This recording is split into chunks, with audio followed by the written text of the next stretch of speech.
सुगंधा कह रही है, बाबा आपके नेत्र खुले हैं, आपके नेत्र खुले हैं बाबा, आप मुझे बताएं मैं कौन से महीने से 16 सोमवार के व्रत प्रारंभ करूं, उसका विधान क्या है, क्या विधान? कहा भगवान वर्णन करे। ऋषियों ने कहा सुनो सुगंधा,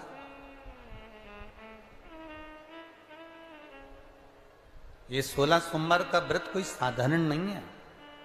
सुगंधा, संतान की प्राप्ति के लिए अगर 16 सोमवार का व्रत उठाया जाता है तो श्रावण के पहले सोमवार से उठाया जाता है।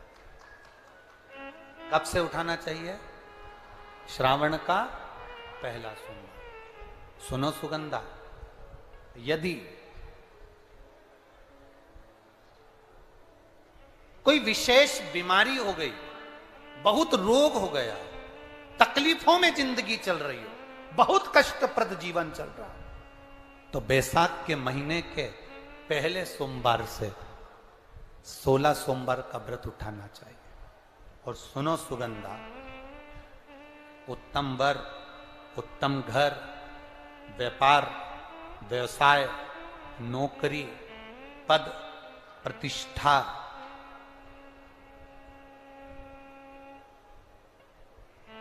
के लिए अगर हमें व्रत करना है तो मार्गशीर्ष मास का पहला सोमवार से इस व्रत को प्रारंभ कर देना चाहिए। मार्गशीर्ष मास का पहला जो सोमवार हो उसमें इस व्रत को प्रारंभ कर लो। और सुनो सुगंधा, ये व्रत दोपहर के तीसरा जो पहर हो, प्रदोष काल, उस प्रदोष काल के समय पर आप इस शिवलिंग की पूजन अपने घर में पार्थिव बनाकर स्मरण कर कर भगवान देव अधिदेव महादेव के लिए प्रसाद तैयार कर कर, आप जिस भाव से भगवान शंकर का आटा सेक कर या चूरमा बनाकर या मलिदा बनाकर जो भी आप बना रहे हैं, उससे 3 हिस्से प्रसाद के इस 16 सोमवार के व्रत में भी होते हैं। कितने हिस्से होते हैं? 3 हिस्से। पशुपति व्रत में 16 सोमवार के व्रत में एक अंतर भारी है। पशुपति व्रत में 2 हिस्से मंदिर में रह जाते हैं, एक हिस्सा अपने साथ आता है और स्वयं को खाना पड़ता है। पर 16 सोमवार के व्रत में यह भाव है, एक हिस्सा भोलेनाथ का रहता है, दूसरा हिस्सा भक्तों के लिए, शिव भक्तों के लिए रहता है, और तीसरा हिस्सा आपके लिए रहता है। यदि पूरा ना पा सकें तो दूसरे को भी आपके हिस्से का प्रसाद दे सकते हैं, प्रदान कर सकते। अब आ जाओ, बड़ा सुंदर प्रसंग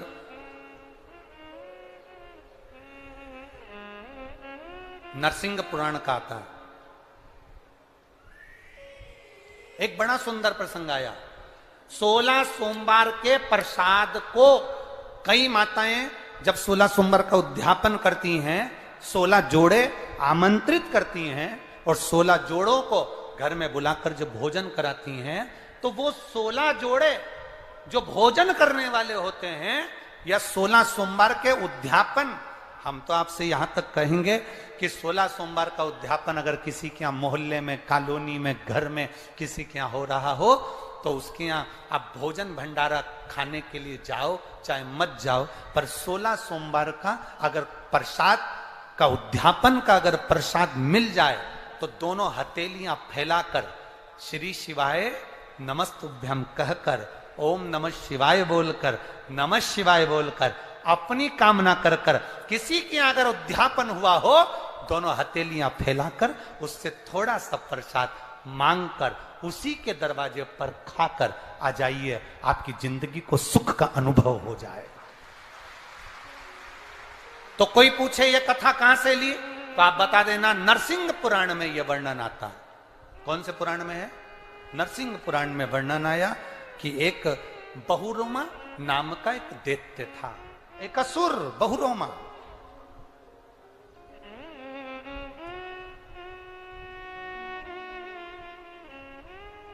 एक बार बहुरोमा नामक का ये दैत्य या असुर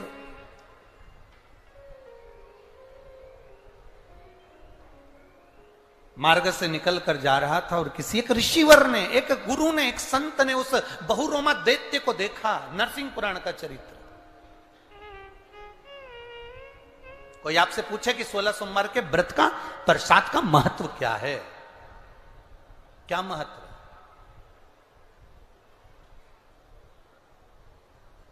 बहुत ध्यान देना, यहां पे माताएं पशुपति व्रत करती हैं। पशुपति व्रत अगर आप लोग करते हैं तो उसके 2 हिस्से मंदिर में छूटते हैं प्रसाद के। बोलो री जी हाँ, सही है। मंदिर में आप जो प्रसाद के 2 हिस्से छोड़कर आती हो, बहुत सारी माताएं व्रत करती है और वहां प्रसाद के हिस्से रखे रहते हैं।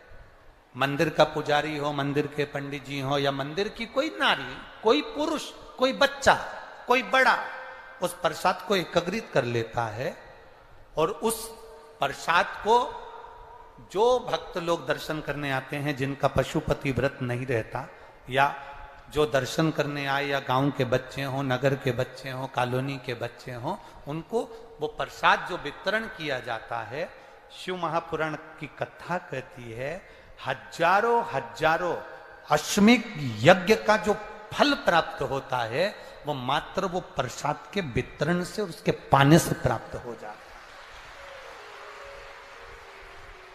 आप लोगों में से कोई माता ने करा कभी ऐसा?